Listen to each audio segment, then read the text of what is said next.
Welcome back to our Software Design and Development unit. In this lesson we will be looking at predefined functions.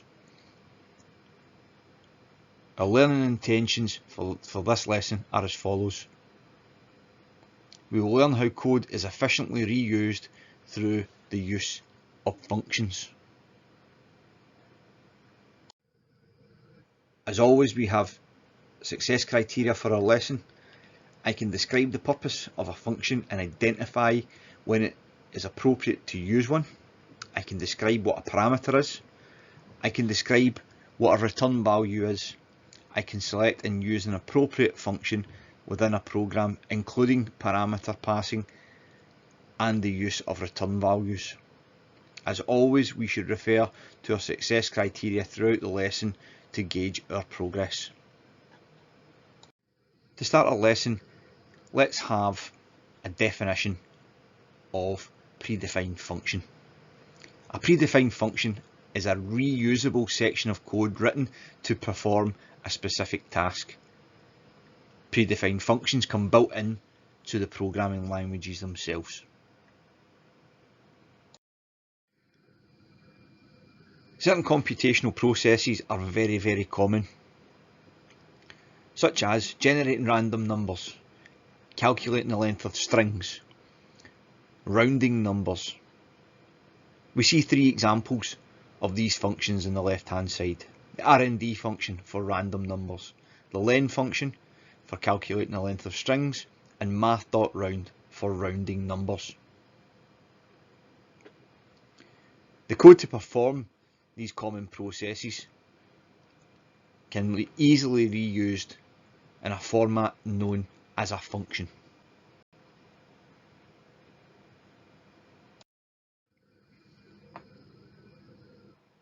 When a function is coded, it's assigned a meaningful name and saved for later use. Many of these functions come built into the programming language and are pre-written and tested pieces of code that we know operate correctly. To call such a function, we will call the function name within the body of the program code. In this case, we are calling the predefined function len. This will allow us to work out the length and how many characters are in a string.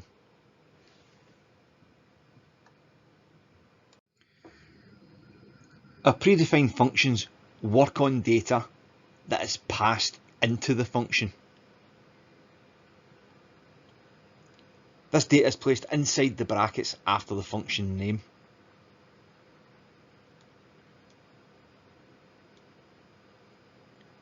In this case, password.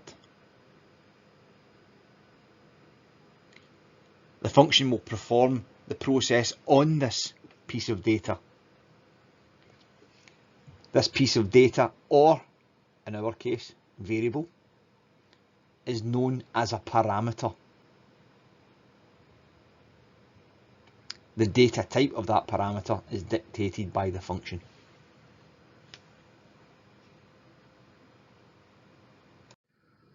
One rule about functions is that they always return a value.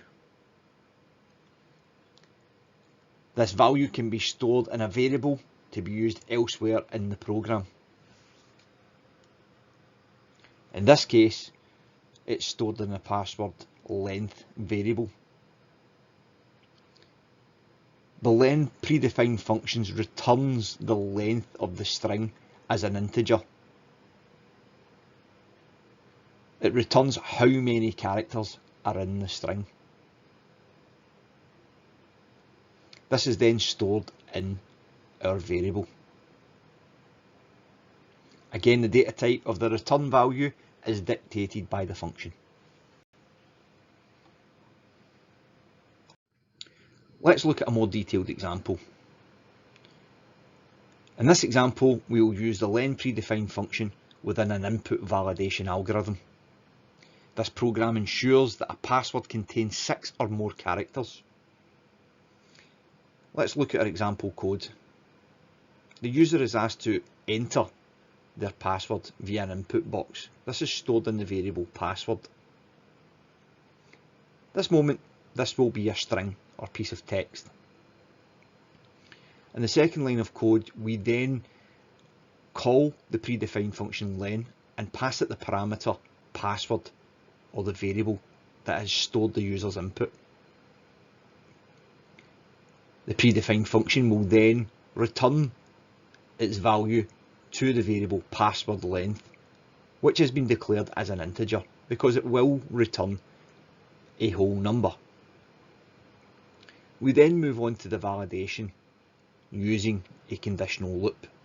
While password length is less than 6, while that condition is true, we will enter into the loop, giving the user an opportunity to re-enter a password and telling them that the password that they first entered was too short. That new password will then be sent to the predefined function as a parameter,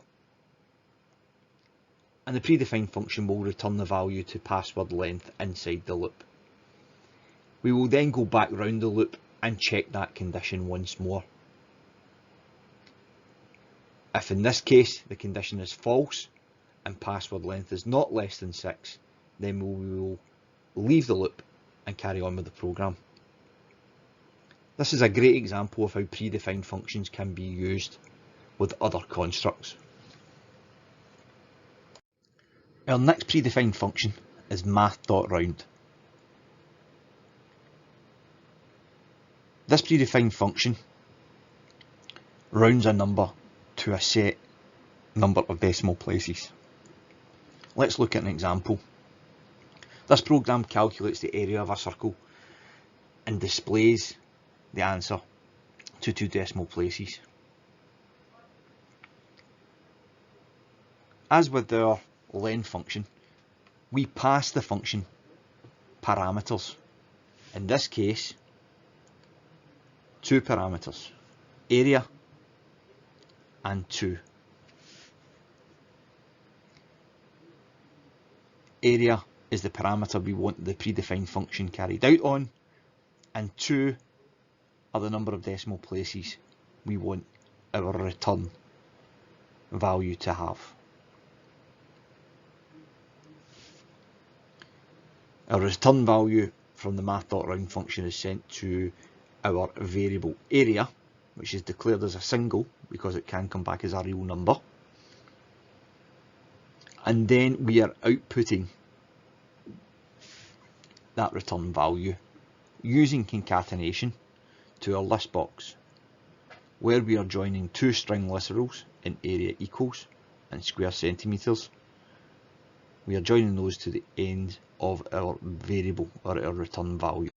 The next predefined function we will discuss is the RND function, or the random function. This generates a random number which is less than 1. The RND function returns a random value between 0 and 1, but never 1. So in other words, 0 and 0.99999, depending on how accurate we want that number to be. The RND function takes in no parameters and should always be called after the randomize function. The reason for this is the RND function generates a pseudo-random number. Each time we call the RND function, it uses the same sequence of numbers. If we call it enough, this becomes predictable. Randomize makes that sequence truly random. This gives us a real random number.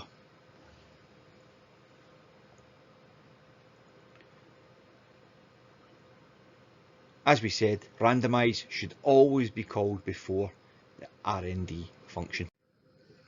As we said, the RND function will produce a number between 0 and 1, but never 1. So for example, 0.4137.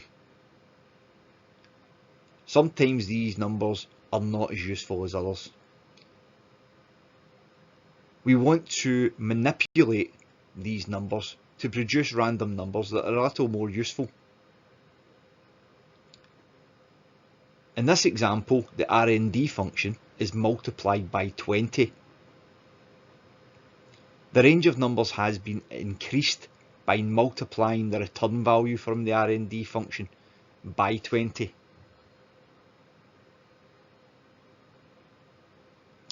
This means that both the lower and upper values that can be produced by the RND function will be multiplied by 20. The lower value being 0, multiplying by 20 will still be 0, but our upper value of 0.999999, if we multiply that by 20, will come out as 19.999999, again depending on the accuracy.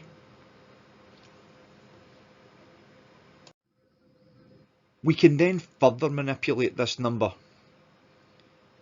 We can change the base value or the lower value by adding 1 in this example.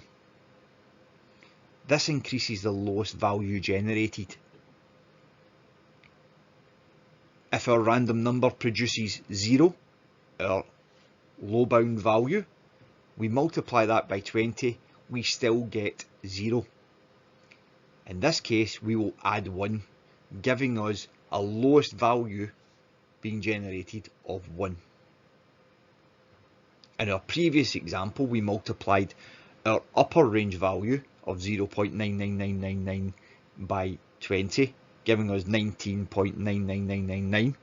In this case, we add 1, and we now have 20.99999. Again, depending on how accurate we want to be.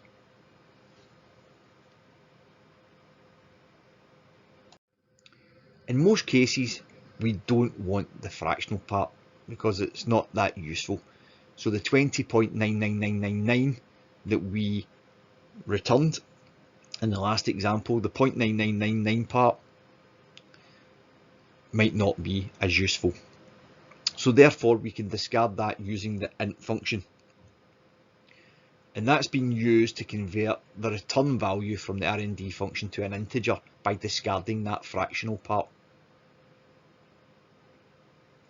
So an int function takes in a real number and returns an integer component. It does not round the number, it simply discards it. In this example, we will produce a random number between 1 and 20.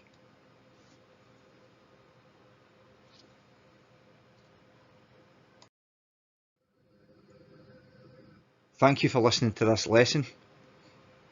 Please visit our faculty YouTube channel, Greif High Business Computing Science, and don't forget to subscribe.